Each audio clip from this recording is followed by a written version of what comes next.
नमस्कार साथियों, स्वागत है आपका आपके अपने चैनल श्री हरि बाबा टीचिंग एकेडमी में। साथियों, आज मैं आपके लिए लेकर आया हूँ हिंदी कक्षा 10 के एक महत्वपूर्ण लेखक हैं आचार्य रामचंद्र शुक्ल, उनका जीवन परिचय, क्योंकि परीक्षा की दृष्टि से बहुत ही महत्वपूर्ण जीवन परिचय है।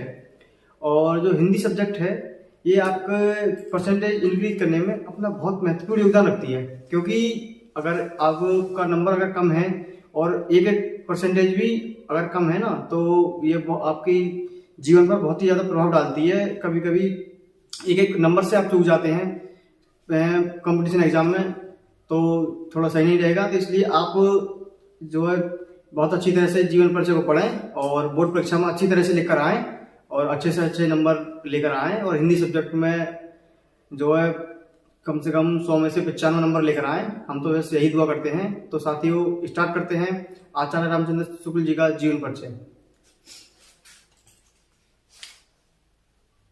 तो साथियों, स्टार्ट करते हैं। यूपी बोर्ड मैंने इसके ऊपर लिख रखा है, यूपी बोर्ड हिंदी और कक्षा 10। ये कक्षा 10 का जो है जीवन परिचय है और बहुत ही परीक्षा की दृष्टि से बहुत ही महत्वपूर्ण जीवन परिचय है।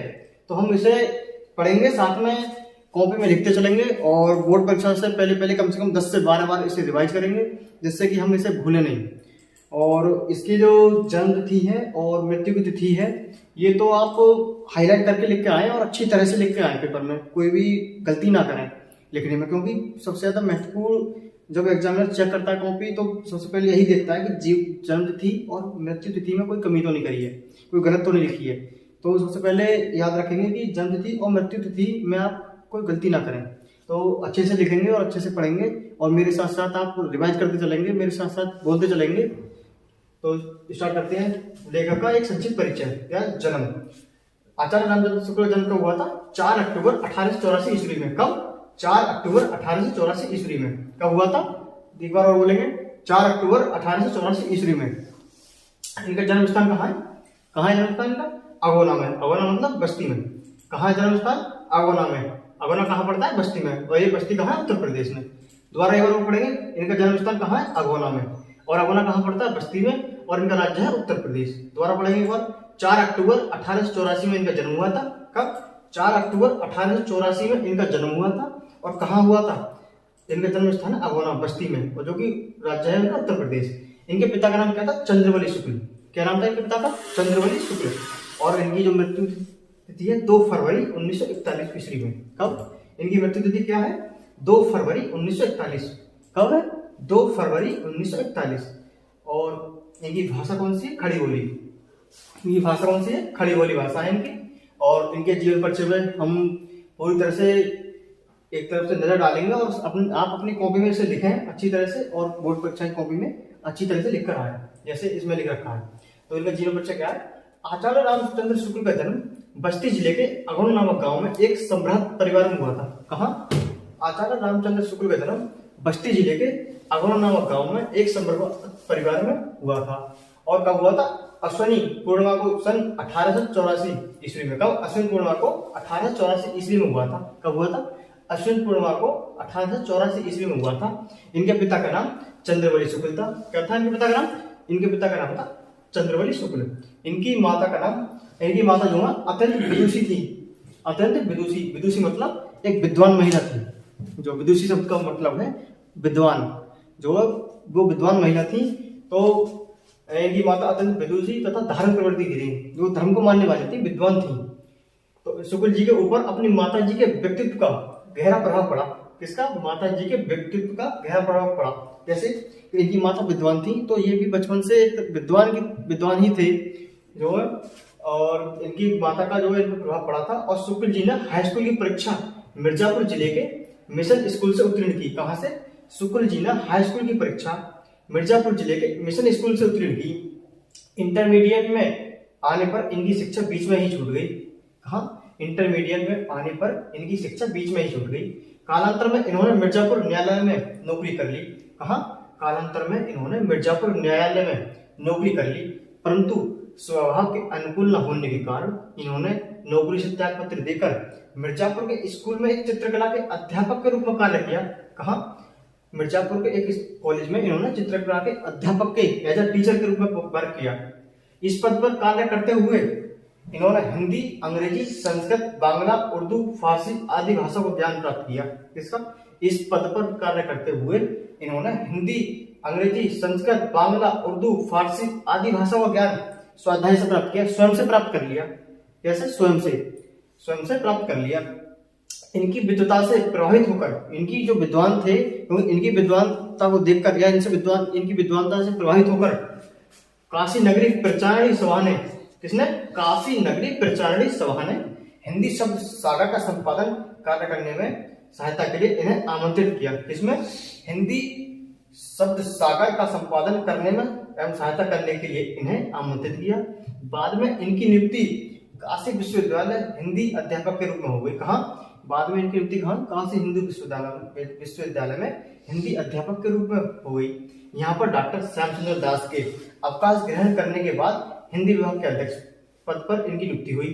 बाद में कब यहाँ पर डॉक्टर जो हिंदी का क्या है, काशी हिंदू विश्वविद्यालय है, वहां पर जो डॉक्टर श्यामचंद्र दास के अवकाश ग्रहण करने पर, तो वहां एक श्यामचंद्र दास थे, उनके अवकाश ग्रहण करने पर इन्हें एक उनकी जगह अध्यक्ष बना दिया गया और इसी पद पर कार्यरत रहकर शुक्ल जी हिंदी की सेवा करते रहे। सन 1941 में इनका निधन हो गया।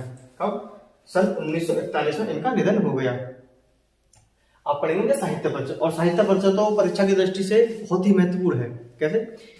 साहित्य परिचय आपसे पूछा जाएगा कि आचार्य रामचंद्र शुक्ल का साहित्य परिचय एवं इनकी कृति लिखिए, इनके जीवन परिचय पर प्रभाव डालते हुए, इस तरह से क्वेश्चन आएगा, इनके जीवन परिचय पर प्रभाव डालते हुए साहित्य एवं इनकी कृतियां एवं इनकी रचनाएं लिखिए।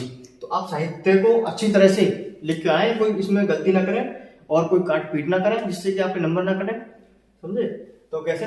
साहित्य परिचय। शुक्ल जी एक कुशल संपादक भी थे। क्या थे? शुक्ल जी एक कुशल संपादक भी थे।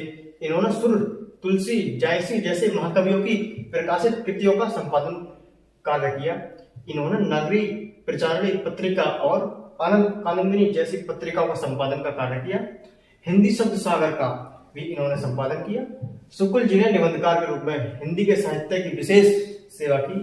इन्होंने विशेष रूप से मनोभाव संबंधी और समीक्षात्मक निबंध लिखे। इनके समीक्षात्मक निबंधों की गणना साहित्यिक निबंधों में की जाती है। आलोचक के रूप में शुक्ल जी ने हिंदी साहित्य की अविस्मरणीय सेवा की। इन्होंने हिंदी साहित्य का इतिहास नामक कृति की रचना की कर हिंदी को बड़ा योगदान दिया। कौन सी रचना करी इन्होंने? हिंदी साहित्य का इतिहास नामक कृति की रचना की। किसकी? हिंदी साहित्य का इतिहास नामक कृति की रचना करी और हिंदी को बड़ा योगदान दिया। शुक्ल जी की कवि प्रतिभा थी। शुक्ल जी में एक कवि प्रतिभा थी, ये कवि भी थे। ये कौन थे? कवि भी थे, इनके अंदर कवि वाली प्रतिभा भी थी। इन्होंने कहानी विधा पर भी अपनी लेखनी चलाई। शुक्ल जी ने जहां मौलिक ग्रंथों की रचना की, वहीं दूसरी भाषाओं के ग्रंथों का हिंदी में अनुवाद भी किया। क्या किया? शुक्ल जी ने जहां मौलिक ग्रंथों की रचना भी की, वहीं दूसरी भाषाओं के ग्रंथों का हिंदी में अनुवाद भी किया। इस प्रकार आचार्य रामचंद्र शुक्ल ने हिंदी साहित्य की अनंत सेवा की। किसकी? इसी प्रकार आचार्य रामचंद्र शुक्ल ने हिंदी साहित्य की अनंत सेवा की। क्या की? अनंत सेवा की। इसके बाद आती हैं कृतियां, और कृतियां तो बहुत ही सबसे ज्यादा महत्वपूर्ण, तो हम कहेंगे सबसे ज्यादा महत्वपूर्ण तो कृतियां ही हैं। और कृतियां आप अच्छे से याद करें, ये विकल्प के रूप में भी आ जाती हैं एक नंबर में कि उनकी ये वाली कृति है, ये इसके या इस कृति के लेखक कौन है, या आचार्य रामचंद्र शुक्ल की एक कृति लिखिए। इस तरह से क्वेश्चन एक नंबर में भी आ सकता है। तो आप कृति को अच्छे से पढ़ें और अच्छे से लिखें और रिवाइज करते रहें। तो कैसे पढ़ेंगे कृतियां? सबसे पहले एक निबंध संग्रह है चिंतामणि। निबंध संग्रह क्या है? चिंतामणि। इसके भाग 1 और भाग 2 है। क्या भाग है? इससे 2 भाग है, एक भाग 1 है और एक भाग 2 है। और विचार विधि, यहाँ एक वर्तनी में गलती हो गई है। इनकी जो निबंध संग्रह है उसमें विचार विधि है, विचार विधि नहीं है। इनका संपादन है जायसी ग्रंथावली, तुलसी ग्रंथावली, ब्रह्मगीत सार, आनंद कादम्बिनी और काशी नागरिक प्रचारणी पत्रिका। कौन सी? काशी नागरिक प्रचारणी पत्रिका। इनकी एक आलोचना है रसमीमांसा और त्रिवेणी। क्या है आलोचना? रसमीमांसा और त्रिवेणी। इतिहास, हिंदी साहित्य का इतिहास। हिंदी क्या है? हिंदी साहित्य का इतिहास। अब इनकी आती है शैली। शैली कौन सी? इनकी शैली भी अच्छे से पढ़ेंगे और लिखेंगे अच्छे से बोर्ड परीक्षा की कॉपी में। अगर इनका जीवन परिचय आता है तो तो आलोचनात्मक सबसे पहले शैली है इनकी आलोचनात्मक या समीक्षात्मक शैली। कौन सी? आलोचनात्मक या समीक्षात्मक शैली। अगर आप शैली पूरा नहीं लिख पाते हैं पेपर में तो कोई समस्या नहीं है, सिर्फ इनकी हेडिंग लिखे आए तो इसमें आपको नंबर मिल जाएंगे। हमने ये वैसे इसलिए आपके पास अभी थोड़ा 1 महीने का समय है इसलिए हमने पूरा लिख दिया है कि अच्छे, अगर पूरा लिखेंगे तो अच्छे से अच्छे नंबर मिलेंगे, लेकिन ज्यादा प्रभाव नहीं पड़ेगा। कैसे? पहले इनकी आलोचनात्मक या समीक्षात्मक शैली है। शुक्ल जी ने इस शैली का प्रयोग अपने आलोचनात्मक निबंधों में किया। किसमें? अपने आलोचनात्मक निबंधों में किया। इस शैली में इन्होंने गंभीर विषयों का प्रतिपादन किया है। किसका? इस शैली में इन्होंने गंभीर विषयों का प्रतिपादन किया है। नंबर 2 आती है विचारात्मक और विवेचनात्मक शैली। कौन सी? विचारात्मक और विवेचनात्मक शैली। शुक्ल जी ने इस शैली में विचार प्रधान निबंधों की रचना की है। किसकी? शुक्ल जी ने इस शैली में विचार प्रधान निबंधों की रचना की है। आगे चलेंगे, नंबर 3 पर आते हैं भावात्मक शैली। कौन सी? भावात्मक शैली। तो इस शैली में शुक्ल जी ने मनोवैज्ञानिक निबंधों की रचना की है। किसकी? भावात्मक शैली में शुक्ल जी ने मनोवैज्ञानिक निबंधों की रचना की है। इस शैली का शुक्ल जी ने ही सर्वप्रथम प्रयोग किया। किसने? सबसे पहले इस शैली का जो प्रयोग किया था शुक्ल जी ने किया था। याद रखेंगे इसे। इस शैली का सर्वप्रथम प्रयोग शुक्ल जी ने किया था, इसलिए इन्हें इस शैली का जनक भी कहा जाता है। अच्छा, अगर पूछ भी सकता है कि नंबर में कि भावात्मक शैली का जनक किसे कहते हैं, तो आप कैसे बोलेंगे? भावात्मक शैली का जनक किसे कहते हैं? तो ऐसे बोलेंगे, भावात्मक शैली का जनक आचार्य रामचंद्र शुक्ल जी के लिए कहते हैं। या याद रखेंगे कि भावात्मक शैली का सबसे पहले प्रयोग किसने किया था, तो आप बोलेंगे आचार्य रामचंद्र शुक्ल जी ने किया था। अब है गवेषणात्मक शैली। कौन सी? गवेषणात्मक शैली। ये चौथे नंबर पे है गवेषणात्मक शैली। यह शैली आलोचनात्मक शैली की अपेक्षा अधिक दुर्हित लिए हुए है। क्या? अधिक दुर्हित लिए हुए है। इस शैली में लेखक ने नवीन खोजपूर्ण विषयों पर निबंध की रचना की है। इसकी यह शैली आलोचनात्मक शैली है और आलोचनात्मक शैली की अपेक्षा अधिक दुर्हित लिए हुए है। इस शैली में लेखक ने नवीन खोजपूर्ण विषयों पर निबंधों की रचना की है। अब आती है तुलनात्मक शैली। कौन सी? 5 नंबर पर आती है तुलनात्मक शैली। शुक्ल जी ने अपने निबंधों में तुलनात्मक शैली का प्रयोग किया है। किसका? शुक्ल जी ने अपने निबंधों में तुलनात्मक शैली का प्रयोग किया है। जब शुक्ल जी एक मनोविकार का वर्णन करते हैं। किसका? जब शुक्ल जी एक मनोविकार का वर्णन करते हैं तो उसे और भी अधिक स्पष्ट करने के लिए दूसरे मनोविकार से उसकी तुलना करते हैं। किसकी? दूसरे मनोविकार से उसकी तुलना करते हैं। अब आते हैं नंबर 6 व्यंग्यात्मक शैली। क्या? व्यंग्यात्मक शैली। शुक्ल जी ने यंत्र तंत्र अपने गंभीर निबंधों में हास्य विनोद का पुट प्रदान करने के लिए व्यंग्यात्मक शैली का प्रयोग किया है। किसका? द्वारा पढ़ेंगे एक बार। व्यंग्यात्मक शैली। शुक्ल जी ने यंत्र तंत्र अपने गंभीर निबंधों में हास्य विनोद का पुट प्रदान करने के लिए व्यंग्यात्मक शैली का प्रयोग किया है। कैसे? आप पढ़ेंगे 7 नंबर समास या समसूत्री शैली। क्या? समास या सूत्रात्मक शैली। द्वारा पढ़ेंगे समास या सूत्रात्मक शैली। यह शैली शुक्ल जी की अपनी है। क्या है? यह शैली शुक्ल जी की अपनी, इन्होंने खुद लिखी है ये शैली।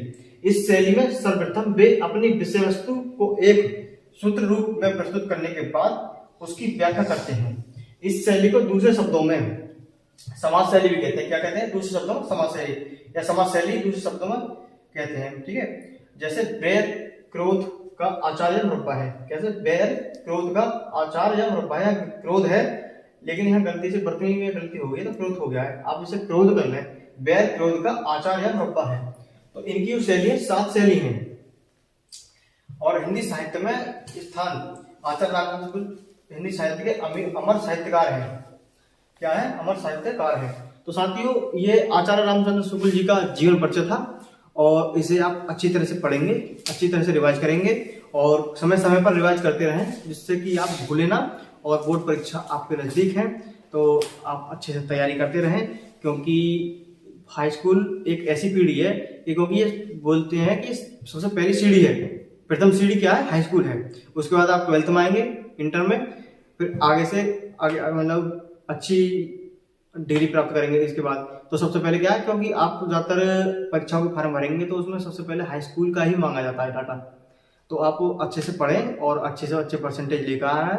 और हिंदी में हम चाहते हैं कि 100 में से 100 या 100 में से 95, 100 में से 90 नंबर लेकर आए, और जिससे कि आपकी परसेंटेज अच्छी बनेगी और हमें भी अच्छा लगेगा और आपके घर वालों को भी अच्छा लगेगा, सभी को अच्छा लगेगा। तो जुड़े रहें हमारे हरिबाबा टीचिंग अकेडमी से और ज़्यादा से ज़्यादा शेयर करें, सब्सक्राइब करें और इंस्टाग्राम पर भी फॉलो करें। इंस्टाग्राम की जो लिंक है डिस्क्रिप्शन में हमने दे रखी है। अगर इससे अलग आप कोई वीडियो और चाहते हैं तो आप हमें कमेंट बॉक्स में कमेंट कर दें, या हमसे कोई अगर गलती हुई हो तो आप कमेंट में डाल दें, तो हम उसमें सुधार करने का जो पूरा प्रयास करेंगे, और प्रयास नहीं सुधार ही करेंगे। और इसके लिए अब हम आपसे विदा चाहते हैं। धन्यवाद।